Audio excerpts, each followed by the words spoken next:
happening? Do I need a light? Do I need a light? I think it's light now. Hi. How are you guys?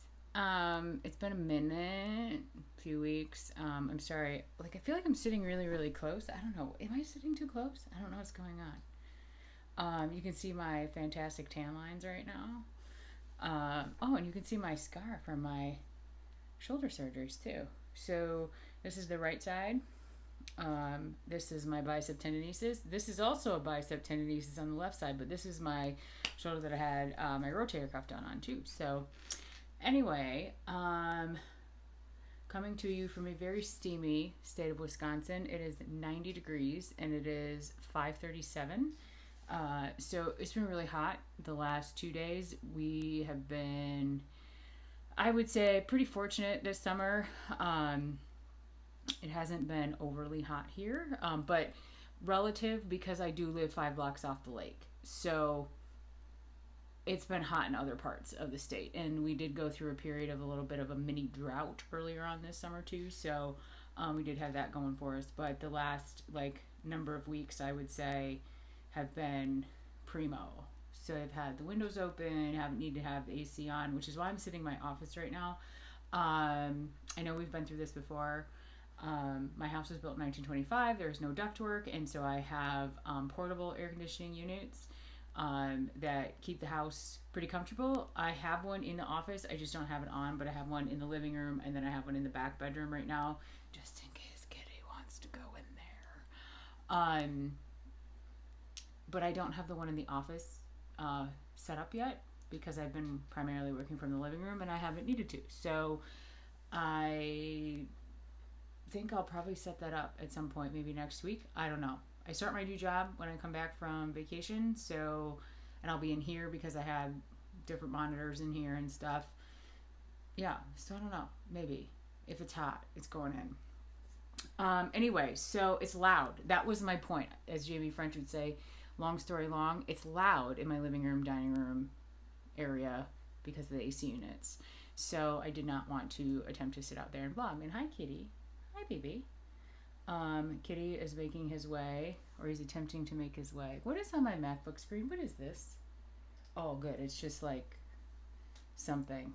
I thought it looked like a chip out of the screen or something. Don't have time for that. Anyway, so I wanted to give you guys an update.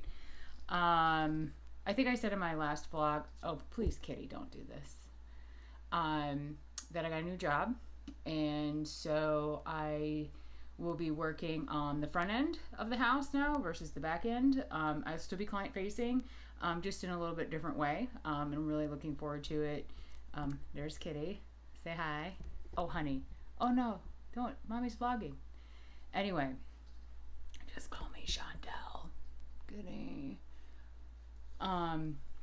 So anyway, Kitty's he's gonna sit here and rub his face on everything. So I apologize for the shaky camera. Anyway, so starting that when I get back, I'm on vacation all next week. I'm really looking forward to it. I'm going to the CrossFit Games. I know you guys are shocked. Oh, Kitty, don't do that. Although he could do that. That's fine. Going to the CrossFit Games, so you guys can see my crap behind me. That's my coffee business. Right behind me, all that stuff. That's my inventory. Really looking forward to it. Obviously, last year there were no there was in California with only 10 athletes, 5 men and 5 women. This year we are back to the old, how do I say that? The old way, which is not the way that it was in 2019, which was more Olympic style. So it was the top athletes from every country, and then there was multiple elimination rounds. We're back to the previous methodology of qualifying and whatever. So so it should be really exciting to see everyone. Matt Fraser has retired, 5-time fittest man on earth. So this year they will be crowning a new fittest man on earth for the first time in 5 years. So it'll be really nice and exciting to see who that person may be. The women's side is got all the usual girls in there, right? So Tia Claire Toomey, Kara Saunders is back this year, Annie Thor's daughter, Catherine Davis' daughter, Sarah Simmons' daughter is out. She tore her MCL or ACL, so she is not competing this year. But Laura Horvath is there. Three, Helga Daughter is there. So a lot of the women that we've seen previously, Haley Adams, Brooke Wells, and then they have some younger girls who have come up, right, that are like 17 right now that have elected to come into the individual group versus stay in the teen division. So there's a girl named Mal O'Brien. She put up, some pretty big numbers at the Granite Games. She ended up not winning. It actually ended up being someone a little bit more seasoned that won. So it'd be really exciting to see what she can do. Just as being a rookie, like individual games athlete, she, I think, won the teen division last year, and she may have won it multiple times, I'm not sure, in her age group. But yeah, so it'll be really interesting to see what happens. Now, you don't want to jinx it, but Tia Claire Toomey has won 4 times in a row. I don't foresee, unless there was some sort of catastrophic mistake made on her part, how anyone would be able to overtake her, just because she's got the experience. And it's not that she's always the strongest, always the fastest, always everything. It's just that she has a strategy and she executes that strategy very well. She knows when she has to move, and she knows when she can pull back, and she knows like all the things, right? And Matt Fraser is the same way. And so I am hopeful and looking forward to watching her, again, win her 5th title. And I think she will retire after this year. I think she wants to have kids. So I think she will be stepping out, I think, after the 5th time. And really, she has nothing left to prove. Like, she wins or she loses. Who, doesn't win, isn't first place. Like, I mean, she has nothing to prove.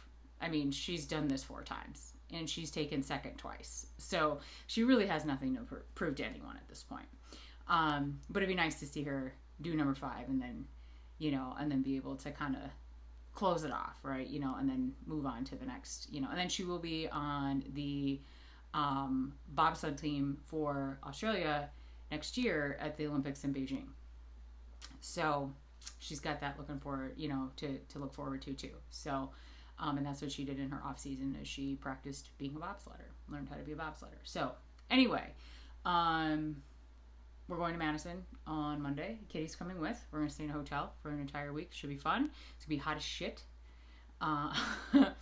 Which sucks when you're outside standing on a makeshift soccer field-ish type looking thing, or sitting on bleachers watching events outside. So it's going to be very hot, but I have lots of sunscreen. I have a hat. I have all the things. I've done this. This will be my 4th games that I've been at in person. Obviously last year did not happen. So you kind of learn like what you need, what you don't need, right? So so it'll be good. I'm looking forward to it. Some drama with my dad's house. The buyer decided to withdraw their offer. So we are back at square one. We got what I would say is a really unfair appraisal.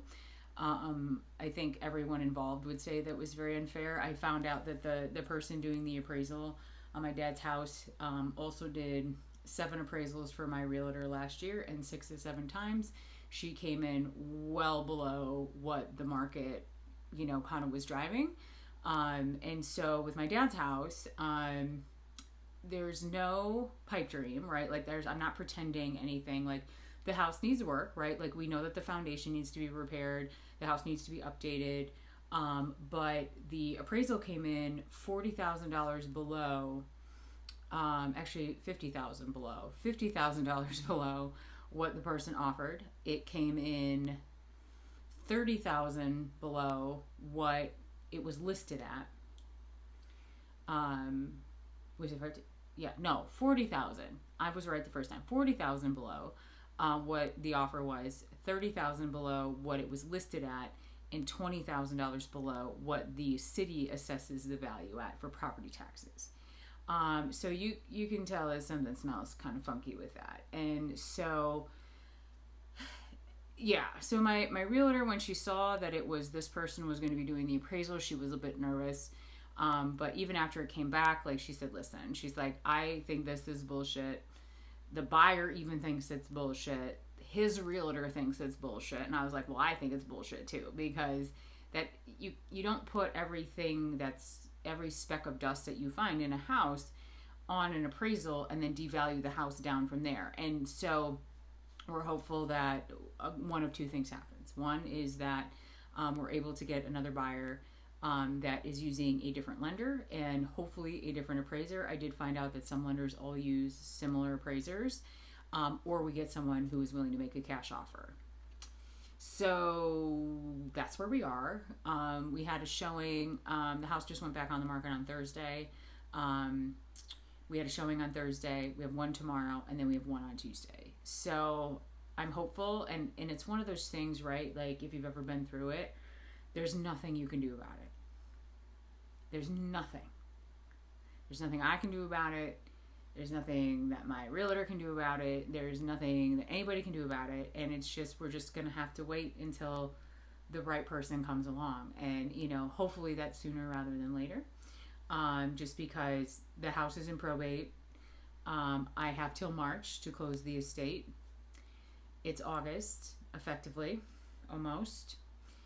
You know, and we were supposed to be closing in a week and a half. So it's a gut punch, but I believe that everything happens for a reason.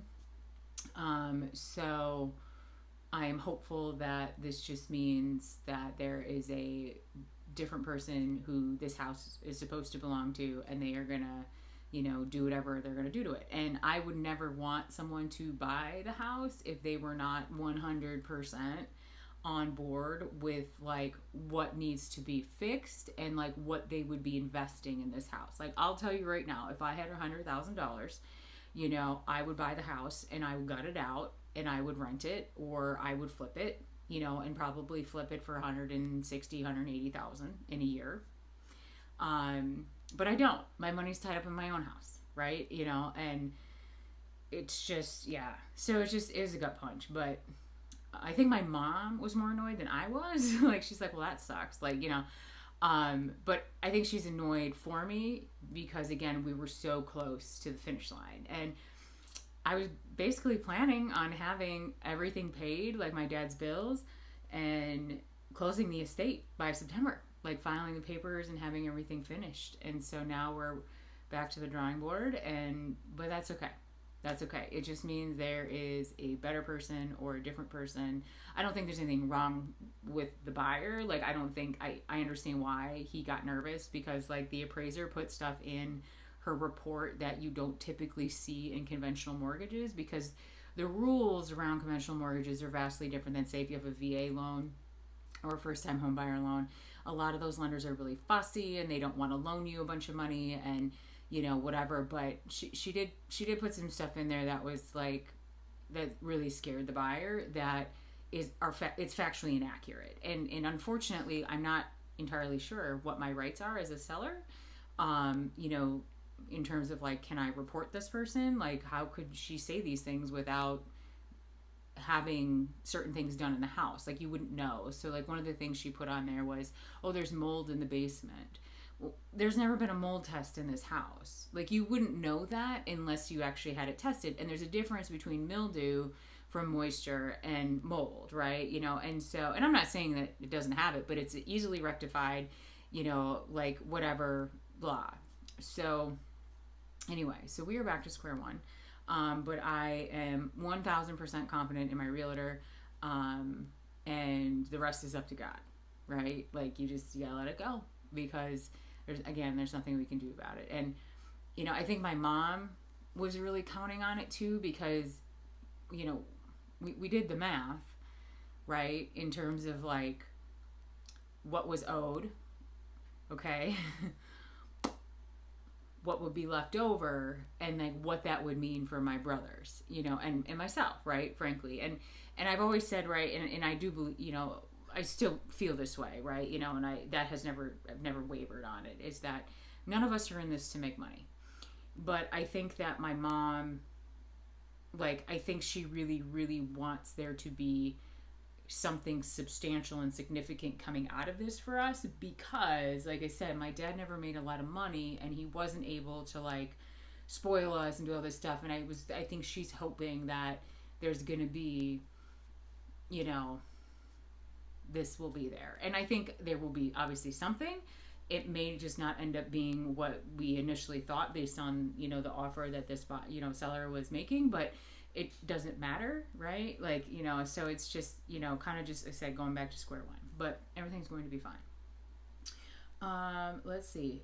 Other than that, a lot of drama in the universe, in the girlverse, the Goralverse. I actually was able to watch a reaction about Chantel with Pulpy Syntax, maybe last week, I think it was. I made it through. Like, I think I at least made it through part of it. Like, it was a little bit less obnoxious than some of the other ones that she, some of her videos that she had done. So, I felt pretty good about that. Training is going really well. I have gotten back into, like, I always track my food and stuff, right? Like, NBD. But I've gotten to where I have set some goals with my coach, and I'm working towards those, and just, like, trying not to get, like, try not to bite off more than I can chew, right? And just making them a little bit smaller. Because at first I was like, oh, well, I want to lose 25 pounds. And I was like, oh, but I lost a pound this week. Like, okay, only 24 more to go. And then, just making some smaller goals, like, in between, right? So, gonna do that. Yeah, really looking forward to being on vacation for an entire week. No cell phone, like, work cell phone anyway. No bullshit for a whole week. Yes. Anyway, I think that's all I have. Yeah. Not much else going on. It's just hot as shit. I mean, it is hot as shit in Wisconsin in the summer, but like I said, we've been a little bit spoiled. Yeah, I think that's all I wanted to tell you. Just a little drama with my dad's house. Yeah. Disappointing, but it'll be okay. So, anyway, I hope you're all doing fantastic. If it is hot as shit where you are, please stay cool. If you're going to be in Madison for the CrossFit Games, let me know. We can meet up. I'll be there. Otherwise, have a fantastic weekend, and I will see you guys all soon. Bye-bye.